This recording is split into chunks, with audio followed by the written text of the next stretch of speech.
ছেলে মানুষই করিস না রূপমতি। শোন মা, আমার কথা শোন। এই ঘরে এসে তুই ঠিক করিসনি। মহারাজের এখন সম্পূর্ণ বিশ্রাম দরকার। তোর জন্য মহারাজের শরীর অসুস্থ হয়ে পড়বে আরো। কিন্তু বাবা চোখ খুলেছিল কাকা, বাবা চোখ খুলেছিল, আমাকে কিছু বলার চেষ্টা করছিল।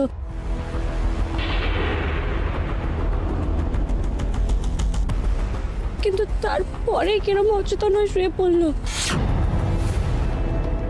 তুমি বিশ্বাস করো কাকা, বাবার নিশ্চয়ই কোনো কঠিন অসুখ হয়েছে। অবশ্যই হয়েছে।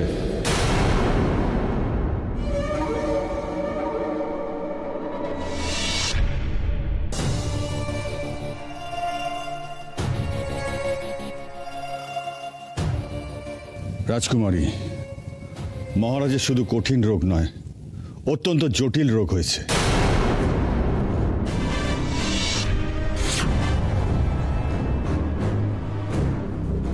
রাজবৈদ্য, আপনি দাদাকে গিয়ে দেখুন। বাবা,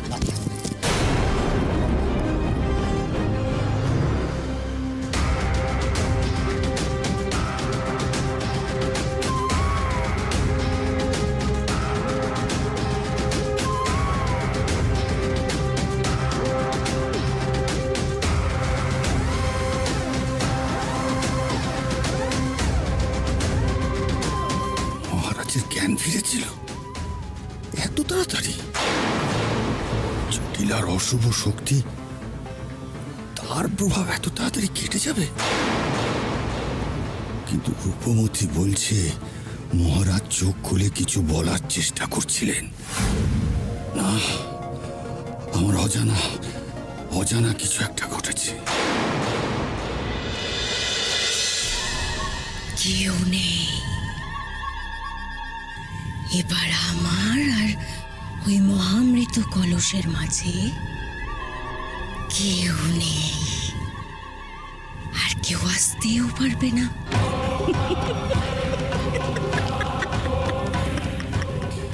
এবার আমি আবার আমার বাবাকে জীবন্ত করে তুলব। আমার বাবা খোকসরাজ বিকটকে আবার বাঁচিয়ে তুলব। আমি বাঁচিয়ে তুলব, আমি বাঁচিয়ে তুলব, আমি।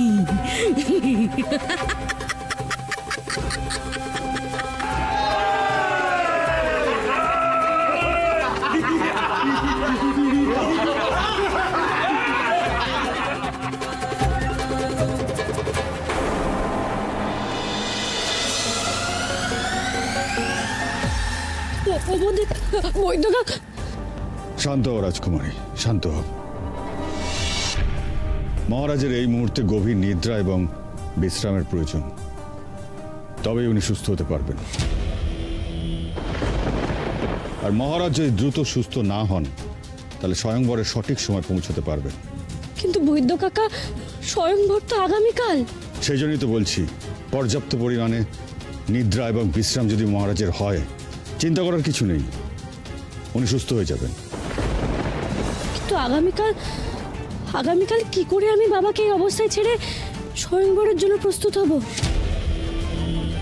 আমি তো কিছু বুঝতেই পারছি না। তুই আজকাল বড্ড বেশি মাথা ঘামাচ্ছিস। কুমার, তুই কোথায় নিয়ে যাবি আমাকে? তুই চল আমার সাথে, চল চল আমার সাথে। এই ছেলেটা একদিন আমাদের সবাইকে নিয়ে ডুববে, আর আপনার উপর তো বেশি ভরসা রাখতে পারছি না। ভালো মতো করে পরীক্ষা করুন, মহারাজের জ্ঞান যেন কোনোভাবে ফিরে না আসে। প্রহরী, তোমাদের দুজনের ওপর দায়িত্ব রইল। রাজকুমারী যেন কোনোভাবেই স্বয়ম্বর শেষ হবার আগে এই ঘরের ত্রিসীমানায় না আসতে পারে, নইলে আমি নিজে তোমাদের শুলে চড়াবো। যাও।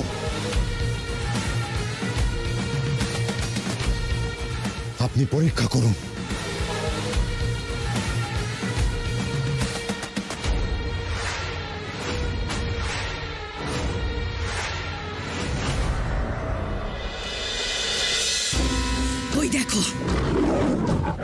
রূপনগর রাজপ্রাসাদ।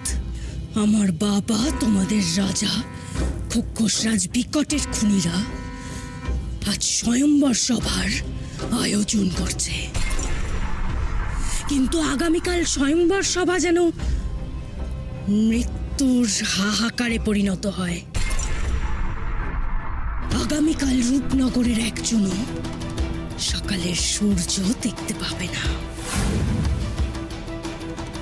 এই রাতে যেন ওদের সবার জীবনের শেষ রাত হয়।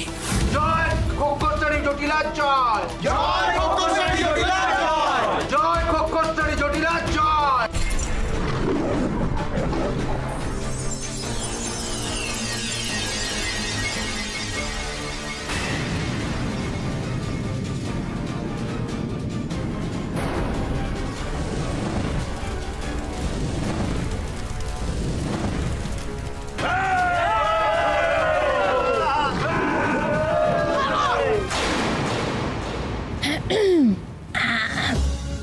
জটিলা, ক্ষমা করো। মানে আমরা খুব তাড়াহুড়ো করে ফেলছি না জটিলা? না না জটিলা, মানে আমি বলতে চাইছি আর একটু ধৈর্য ধরলে হয়তো ভালো হতো আকু। কারণ এই যে মহারাজ বিক্রমদেব, উনি মহামৃত জল যে মন্দিরে রেখেছে সেখানে আমরা পৌঁছে তো যাব, কিন্তু মহারাজকেও তো সেখানে নিয়ে যেতে হবে। আর তাছাড়া যদি রাজা বিক্রমদেব গুণাক্ষরেও আগে টের পায় যে আমরা আক্রমণ করে দিয়েছি, তাহলে তো উনি মহামৃত কলসকে আবার লুকিয়ে ফেলবে। তাহলে তোমার এতদিনের ব্যবস্থা, এতদিনের পরিকল্পনা সব ওই জলে চলে যাবে। না, আর তাছাড়া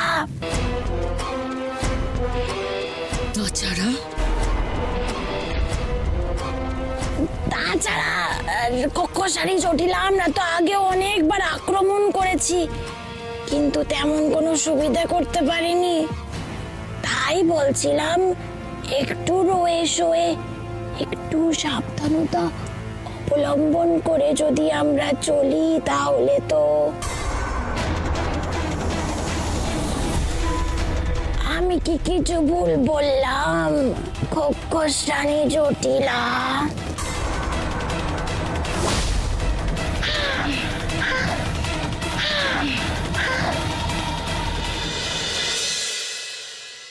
এদিকে আয়। ভাই আয় এখানে। ভাই আয়। চুপচাপ এই ঘরে থাকবে। কালকে স্বয়ম্বর হবে, তারপর এই প্রাসাদ ছেড়ে বেরিয়ে যাবে। ভাই, তুই আমার সাথে এইভাবে কথা বলছিস? কারণ তুই আমাকে বাধ্য করছিস। তুই আমাদের কারোর কোনো কথা শুনছিস না, স্বেচ্ছাচারিতা করছিস।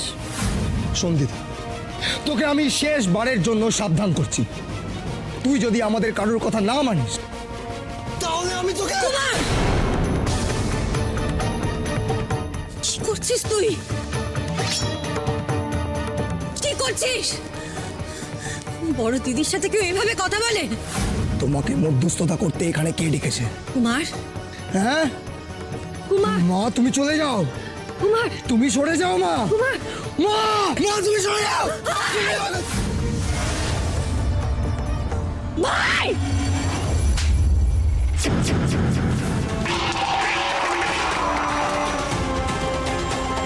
এটা কি করে করলাম আমি?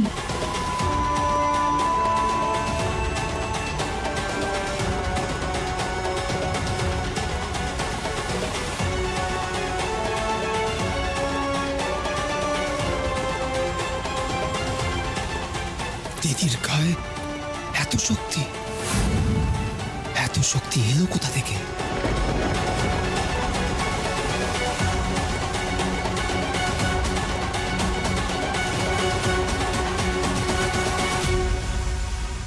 এ ভাই, ভাই আমি তোকে এত জোরে মারতে চাইনি ভাই। আমি সত্যি তোকে এত জোরে ও ছোট মা, আমি না ভাইকে ইচ্ছা করে মারতে চাইনি ছোট মা।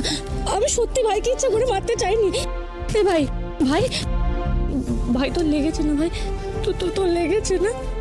আমি ইচ্ছা করে করিনি, আমি ইচ্ছা করে করিনি মা। তোর লেগেছে না? না না, তুই চড় মারবি আর আমার লাগবে? আমার কিছু হয়নি, আমি অসাবধানতায় একটু পড়ে গিয়েছিলাম তাই। সর এখান থেকে, আমাকে যেতে দে, আমার কিছু হয়নি। সর এখান থেকে। এই ছেলে তো বাবার প্রশ্রয় একেবারে মরিয়া হয়ে উঠেছে। এখন রূপবতী যদি স্বয়ংবরে কোনো বাধা দেয়, তাহলে এরা তোর ক্ষতি করতে দুবারও ভাববে না। এতদিন পর আমরা মায়া কবচ ধুলোয় মিশিয়ে রূপনগরের মাটিতে দাঁড়িয়ে আছি, তারপরেও তোমার এত ভয় কেন? ভয় না, ভয় না, তোরা চারো কথা বলতে না।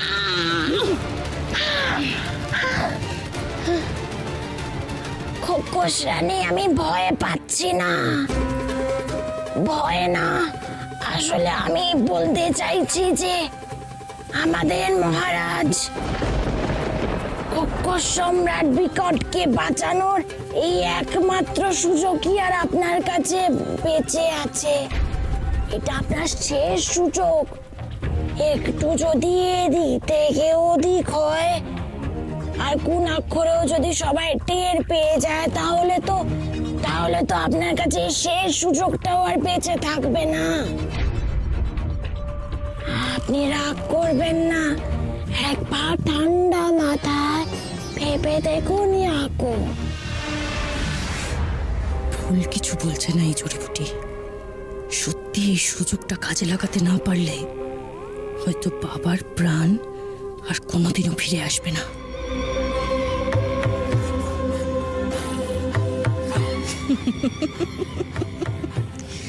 এই খোকস জীবনে এই প্রথমবার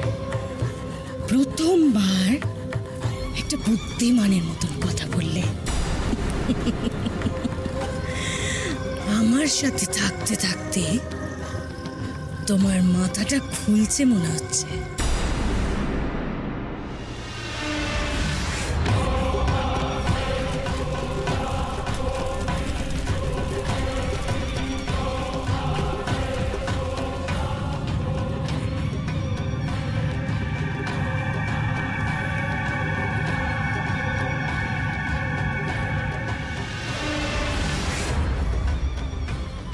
যাও জড়িবুটি, খোকস সৈন্যদের নিয়ে এই রাজ্যে লুকিয়ে থাকো।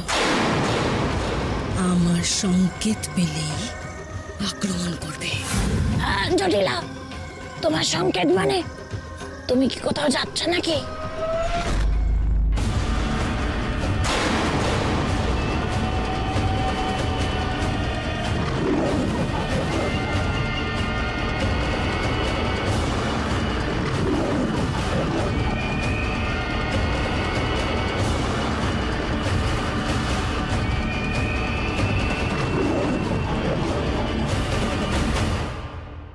ছোট মা, ও ছোট মা, তুমি আমায় ভুল বুঝলে না তো? ছোট মা, তুমি আমায় ভুল বুঝলে না তো? সে ছোট থেকে আমি ওর গায়ে একবারও হাত তুলিনি। আজ যে আমার কি হয়ে গেল আমি নিজেও বুঝতে পারলাম না। একটা চড় মেরেছিস বলে এত কষ্ট পাচ্ছিস তুই রূপবতী? আর ওরা যে তোর বিরুদ্ধে কত বড় ষড়যন্ত্র করছে সেটা জানতে পারলে তুই কি করবি মা? কি করবি বলতো? কি হলো ছোট মা? ভাইয়ের সত্যি খুব কষ্ট হয়েছে না? যদি কষ্ট পেয়ে থাকে তাহলে কুমার নিজেকে সংশোধন করতে পারবে। শাস্তি তারই দেওয়া সাজের বৌদি, যে স্নেহ করে। তুই কুমারকে স্নেহ করিস, ভালোবাসিস, তাই কুমার অন্যায় করলে তাকে শাস্তি দেওয়ার অধিকারও তোর আছে। কিন্তু আজ হঠাৎ এমনটা কি করে হয়ে গেল আমি তো নিজেও বুঝতে পারছি না। এসব কথা তুই এখন ছাড়। আমি যে তোকে বারবার করে বলেছিলাম স্বয়ংবরের আগে তুই নিজে কোনো রকম কোনো অশান্তিতে জড়াবি না। তাহলে রূপমতী তুই কেন এমন কাজ করলি যাতে কুমার এতটা রেগে গেল? ছোট মা, আমি তো শুধু বাবাকে একবার দেখতে চেয়েছিলাম। বাবা যে অসুস্থ বিয়ে ছাড়া এখন তুই আর কোনো কিছু ভাববি না। কথা দে আমায় রূপমতি, কথা দে, তুই কথা দে।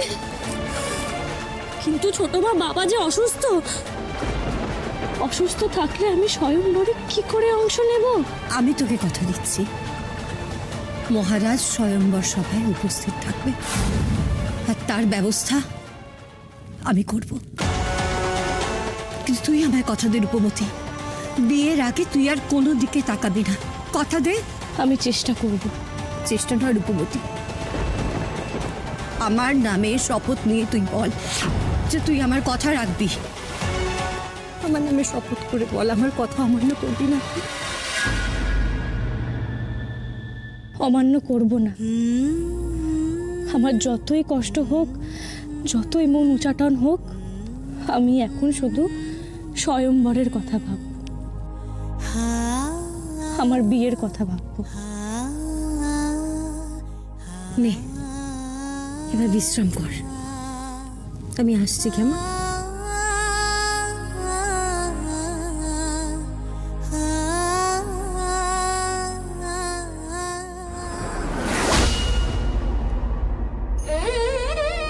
মেয়েটা আমার মুখ চেয়ে কথা তো দিল, কিন্তু ওর মন যে এখনো চঞ্চল হয়ে আছে। ও যদি আবার একটা কিছু করে বসে।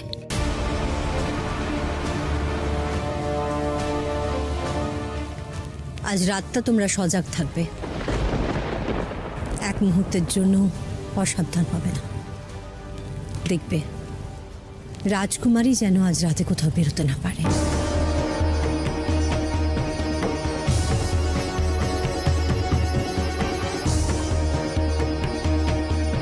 হে মা বাসুলি চণ্ডী, আর একটা রাত, আর শুধুমাত্র একটা রাত। মেয়েটাকে রক্ষা করো মা, তুমি মেয়েটাকে রক্ষা করো।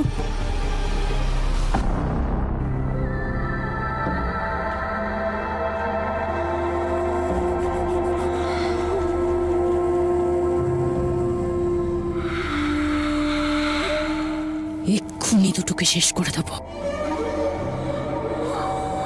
যদি রাজা বিক্রম দেব গুনাহ করেও আগে টের পায় যে আমরা আক্রমণ করে দিয়েছি, তাহলে তো উনি মহামৃত কলসকে আবার লুকিয়ে ফেলবে।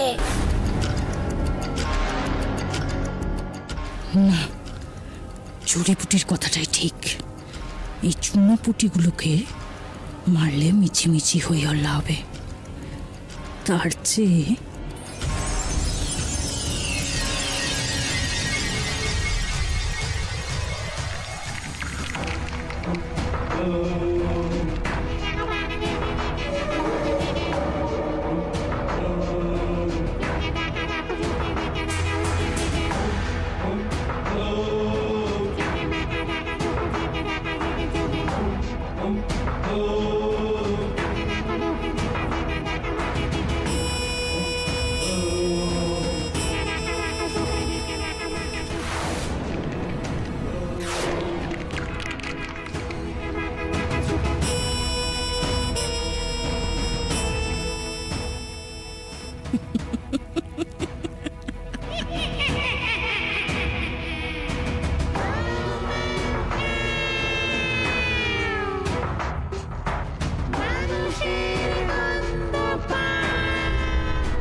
কিছু কি হয়েছিল? হ্যাঁ, মনে হলো কিছুক্ষণের জন্য সময়টা থমকে গেল। আমারও তো তাই মনে হচ্ছে। অদ্ভুত।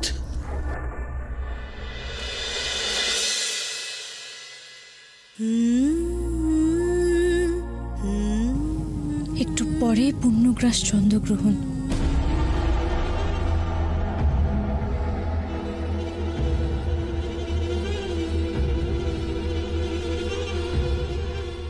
হে কি, চন্দ্রগ্রহণের সময় রক্তাভ চাঁদ? এ তো অশুভ লক্ষণ। কি হচ্ছে কি এসব? বাবাও অসুস্থ, ভাইকেও আমি ওভাবে আঘাত করলাম। আমি তো কিছুই বুঝতে পারছি না কি হচ্ছে।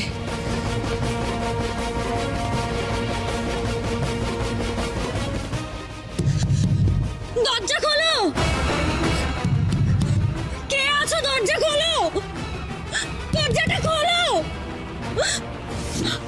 বাবার সাথে একবার দেখা করতে চাই। দরজা খোলো। আমার মন বলছে এই রাজপ্রাসাদে কোনো অশুভ ছায়া পড়েছে। আমি কি করব এখন?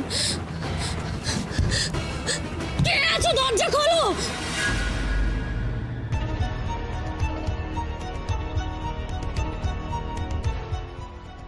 বাবা চোখ খুলেছিল, আমাকে কিছু বলার চেষ্টা করছিল। ঘটনাটা সত্যি আমাকে অবাক করে দিয়েছে। জটিলার দেওয়া জাদু আংটি তো মহারাজকে জড়বস্তু বানিয়ে দিয়েছিল। তাহলে হঠাৎ কি করে মহারাজের জ্ঞান ফিরে এলো? এবার এই ঘটনা যদি জটিলা জানতে পারে তাহলে তো আমার অবস্থা। রানীমা,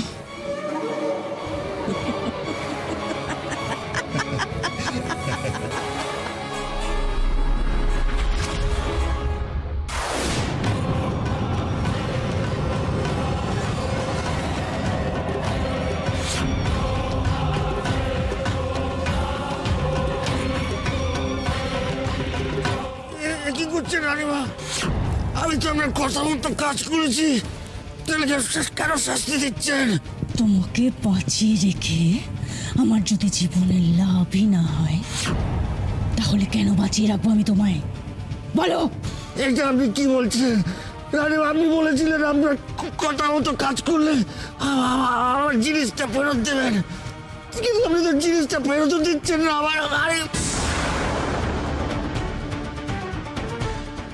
তোমার কি আরো কিছুদিন বাঁচার ইচ্ছে আছে?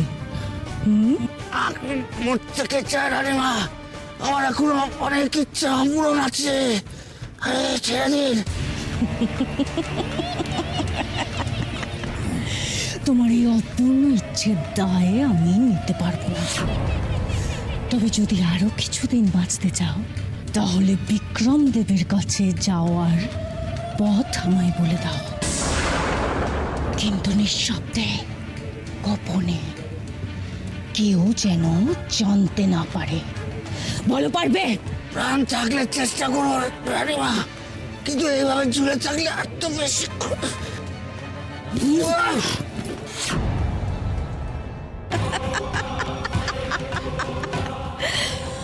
বলো, বিক্রম দেব কোথায়? কি হলো রাজবৈদ্য? কি হলো? বলো কোথায়?